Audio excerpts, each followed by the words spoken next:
ഇത് നമ്മൾ പഴയ ആശയങ്ങളിൽ ഊന്നിക്കൊണ്ട് നമ്മൾ സംസാരിക്കുകയാണെങ്കിൽ ഇന്ന് ലോകത്ത് നടക്കുന്ന മാറ്റങ്ങൾ നമ്മൾ കണക്കിലെടുക്കുന്നില്ല എന്നാണ് അതിന്റെ അർത്ഥം. അതായത് വെറും ആന്റി അമേരിക്കനിസത്തിന്റെ പേരിൽ ഈ വിഷയത്തെ സമീപിക്കാൻ പറ്റില്ല. എന്റെ അഭിപ്രായത്തിൽ അമേരിക്കയും ഇസ്രയേലും തമ്മിൽ, ട്രംപും ഇസ്രയേലും തമ്മിൽ ഒരു ഒത്തുകളി നടക്കുന്നില്ല എന്നുള്ളതാണ്. ഒരു ഒത്തുകളി നടക്കുന്നത് ട്രംപും പുടിനുമായിട്ടാണ്. അവർ തമ്മിൽ വളരെ അടുത്ത് ആശയവിനിമയം നടത്തുന്നുണ്ട്. പുടിൻ അടുത്ത ആഴ്ചയിൽ ഇറാനിൽ വരുന്നതിന് മധ്യസ്ഥതയ്ക്ക് ഇറാനിൽ വരുന്നതിനുള്ള തയ്യാറെടുപ്പ് നടന്നു. ട്രംപിന്റെ ആവശ്യപ്രകാരം ആ പശ്ചാത്തലത്തിലാണ് ഈ നെതന്യാഹു നീക്കം ചെയ്തിരിക്കുന്നത്. അത് മനസ്സിലാക്കണം ഈ കാര്യങ്ങൾ. അത് വളരെ നാടകീയമായിട്ടുള്ള സംഭവങ്ങളാണ് ആ പ്രദേശത്ത് നടക്കുന്നത്. ഇപ്പോൾ നമ്മൾ ഇതുവരെ ചർച്ച ചെയ്തിട്ടുള്ളത് കഴിഞ്ഞ വർഷം വരെയുള്ള ചരിത്രമാണ്. ആ ചരിത്രമല്ല ഇന്നിവിടെ അൺഫോൾഡ് ചെയ്യാൻ പോകുന്നത്. അതുകൊണ്ട് ഈ ഒരു യുദ്ധം വ്യാപിക്കുന്നില്ലെന്ന് മാത്രമല്ല, ഈ യുദ്ധം മുന്നോട്ട് അധികം പോകുന്നതിൽ തന്നെയും ട്രംപ് തടസ്സപ്പെടുത്തും. അതുകൊണ്ടാണ് ട്രംപ് വളരെ ഒരു മയത്തിൽ ഒരു സ്മാർട്ട് പോളിറ്റിക്സ് ആയിട്ട് ഇസ്രയേലി ലോബി ഉള്ള യാഥാർത്ഥ്യം കണക്കിലെടുത്തുകൊണ്ട്, അദ്ദേഹത്തിന്റെ പൊളിറ്റിക്കൽ സർവൈവൽ കണക്കിലെടുത്തുകൊണ്ട് അദ്ദേഹം വിമർശിക്കുന്നില്ല. പക്ഷെ അതുകൊണ്ട് ഈ യുദ്ധത്തെ അദ്ദേഹം അനുകൂലിക്കുന്നു എന്നുള്ള ഒരു നിഗമനത്തിൽ എത്തുകയാണെങ്കിൽ അത് പൂർണ്ണമായിട്ടും തെറ്റായിരിക്കും എന്നാണ് എന്റെ വിശകലനം. അപ്പോൾ എന്താണ് നടക്കാൻ പോകുന്നത്? ഇദ്ദേഹവും പുടിന്റെ മീഡിയേഷനുമായിട്ട് മുന്നോട്ട് പോകുമ്പോൾ അത് ഈ പ്രോസസ്സിനെ വളരെ ഗാൽവനൈസ് ചെയ്യും. ഈ പ്രോസസ്സ് എന്ന് പറഞ്ഞാൽ ഈ US ഇറാൻ എൻഗേജ്മെന്റിന്റെ പ്രോസസ്സിനെ ഗാൽവനൈസ് ചെയ്യും. നെതന്യാഹുവിന്റെ പ്രധാനപ്പെട്ട അദ്ദേഹത്തിന്റെ സ്വാർത്ഥ താല്പര്യങ്ങളും പേഴ്സണൽ ഇൻട്രസ്റ്റ് മാറ്റിവെക്കുകയാണെങ്കിൽ ഏറ്റവും ഭയപ്പെടുന്ന ഒരു കാര്യം ഇതാണ്. അപ്പോൾ എന്ന് വെച്ചാൽ ഇറാന്റെ മേലിൽ വളരെയധികം സ്വാധീനമുള്ള ഒരു ശക്തിയാണ് റഷ്യ. അവരൊരു സ്ട്രാറ്റജിക് പാർട്ണർഷിപ്പിൽ കടന്നുകൂടിയിരിക്കുകയും കൂടെയാണ്.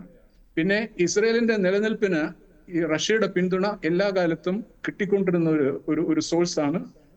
ഏറ്റവും പ്രധാനമായിട്ടുള്ളത് അവിടുത്തെ സുപ്രീം ലീഡർ അയത്തോള അലി ഖമനയും പുടിനും തമ്മിലുള്ള പേഴ്സണൽ ഇക്വേഷൻസ് ആണ്. അതൊരു relationship is suffused with mutual respect and mutual esteem. അത്തരത്തിലുള്ള ഒരു റിലേഷൻഷിപ്പാണ്. അപ്പോൾ ഇറാനെ മയപ്പെടുത്തുന്ന രീതിയിലുള്ള ഒരു മാറ്റം അവരുടെ നിലപാടിൽ കൊണ്ടുവരാനായിട്ട് ആകെ ശേഷിയുള്ള ഒരു മനുഷ്യൻ ഇന്ത്യ അല്ല. ഇന്ത്യക്ക് അത്തരത്തിലുള്ള ഒരു സ്വാധീനവുമില്ല. ഇന്ത്യ ഒരു മീഡിയേറ്ററി റോളിൽ ഇതിൽ കടന്നുകൂടുകയാണെങ്കിൽ തെറ്റായിരിക്കും. എന്ന് വെച്ചാൽ ഇറാൻ ഇന്ത്യയെ വിശ്വസിക്കുന്നില്ല എന്നുള്ളതാണ് യാഥാർത്ഥ്യം. ഇന്ത്യ ഇത്രയധികം ഇസ്രയേലുമായിട്ട് ഐഡന്റിഫൈ ചെയ്തുകൊണ്ട് മീഡിയേറ്ററി റോൾ വരാൻ പോകുന്നത് റഷ്യയുടെ ഭാഗത്ത് നിന്നാണ്. ആ ഭാഗത്ത് നിന്നുള്ള ഒരു മീഡിയേറ്ററി റോളിൽ ഇത് വരികയാണെങ്കിൽ രാഷ്ട്രീയ തലത്തിൽ ട്രംപിന് അതൊരു വളരെ വലിയൊരു ട്രോഫിയാണ്. ഈ US ഇറാൻ ബന്ധം നോർമലൈസ് ചെയ്യുന്നത്. ഇതിൽ ചില ചെറിയ ചെറിയ കാര്യങ്ങളുണ്ട്. ഡിപ്ലോമസിയിൽ എപ്പോഴും ചെറിയ ചെറിയ കാര്യങ്ങളാണ്, ഫൈൻ പ്രിന്റ് ആണ് കൂടുതൽ ഇമ്പോർട്ടൻറ്റ്.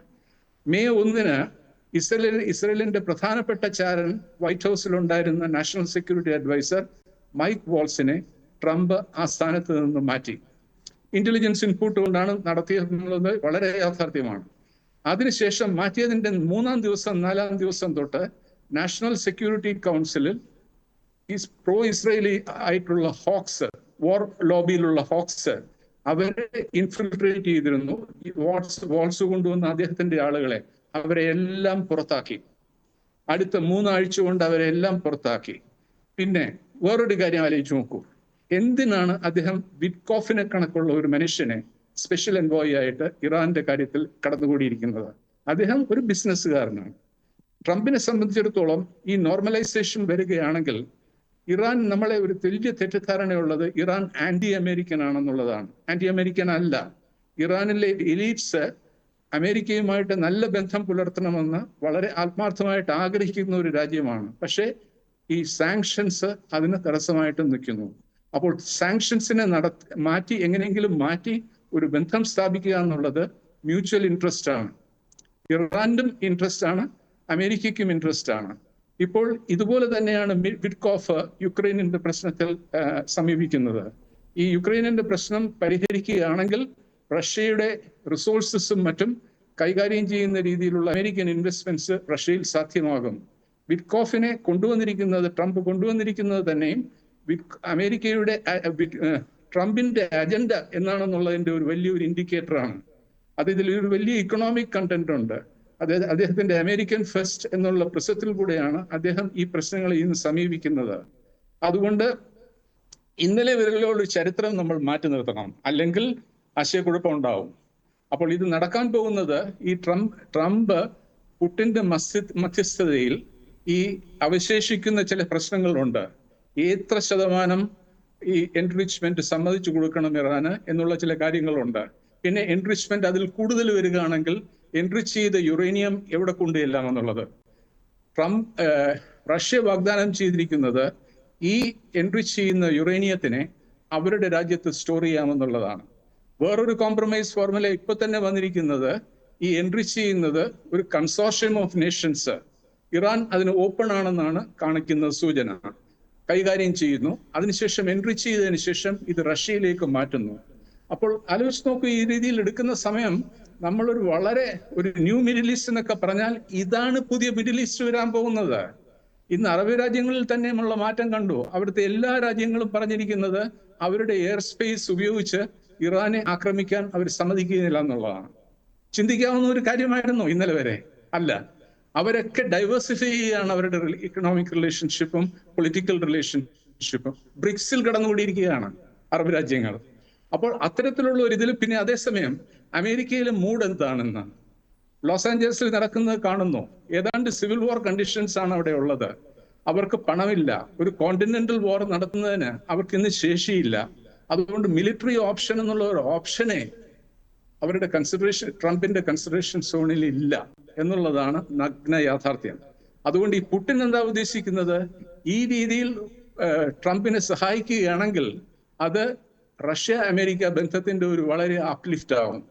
യുക്രൈനിൽ അവർക്ക് റഷ്യയുടെ താല്പര്യങ്ങളെ നിലനിർത്താനുള്ള ഒരു പിന്തുണ അതിന് പകരമായിട്ട് ട്രംപിൽ നിന്ന് പ്രതീക്ഷിക്കാം. ഇത്തരത്തിലുള്ള വളരെ വലിയ കണക്കുകൂട്ടലുകളുടെ രീതിയിലാണ് ഇത് പൊയ്ക്കൊണ്ടിരിക്കുന്നത്. ഈ വേൾഡ് ഓർഡർ ചേഞ്ച് ചെയ്യുന്നതിന് നമ്മൾ കണക്കിലെടുത്തിരുന്നത് ഈ നമ്മുടെ രാജ്യത്തോട് ഒരു വലിയ പ്രശ്നമുള്ളത് ഈ നിയോകോൺ ലിറ്ററേച്ചർ അബ്സോർബ് ചെയ്തതിന് ശേഷം അതിൽ നിന്ന് നമ്മൾക്ക് മാറാൻ പറ്റുന്നില്ല.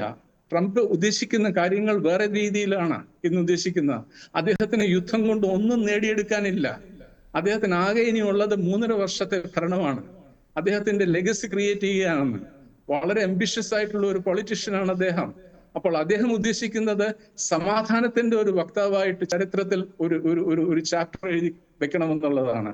ഇറാൻ പ്രശ്നം പരിഹരിക്കുന്നു, അത് കഴിഞ്ഞതിന് ശേഷം യുക്രൈനിലേക്ക് കിടക്കുന്നു. അപ്പോൾ യുക്രൈനിൽ റഷ്യ പ്രതീക്ഷിക്കുന്നു ട്രംപിൽ നിന്നും സഹായം ഉണ്ടാകും അത് പരിഹരിക്കുന്നതിന്. അത് ഈ ഓട്ടമാവുമ്പോഴേക്ക് ഈ മിലിറ്ററി കണ്ടന്റ് യുക്രൈനിൽ കുറയും. അതിനുശേഷം ഡിപ്ലോമസിയിലേക്ക് വീണ്ടും ട്രംപ് കടന്നുകൂടും. അതിനു മുമ്പ് ഒക്ടോബറിലാണ് JCPOA എക്സ്പയറി ഡേറ്റ് വരുന്നത്. അതിനു മുമ്പ് ഇറാൻ പ്രശ്നം പരിഹരിക്കണം, ഒക്ടോബറിന് മുമ്പ് പരിഹരിക്കണം. അതിന് പുടിൻ സഹായിക്കും. അതുകൊണ്ട് ഞാൻ ഈ പറയുന്ന ഇതിന്റെ ഈ ഗ്രേഡിയൻസ് ഞാൻ അവതരിപ്പിച്ചിരിക്കുകയാണ്. നമ്മൾക്ക് വേണമെങ്കിൽ ഒരു 6 മാസം കഴിഞ്ഞിട്ട് വീണ്ടും ഇത് ചർച്ച ചെയ്യാം. ഞാൻ എവിടെ തെറ്റിയെന്നുള്ളത് ഒന്ന് പരിശോധിക്കാൻ ഒരു അവസരവും കൂടെ ആവും.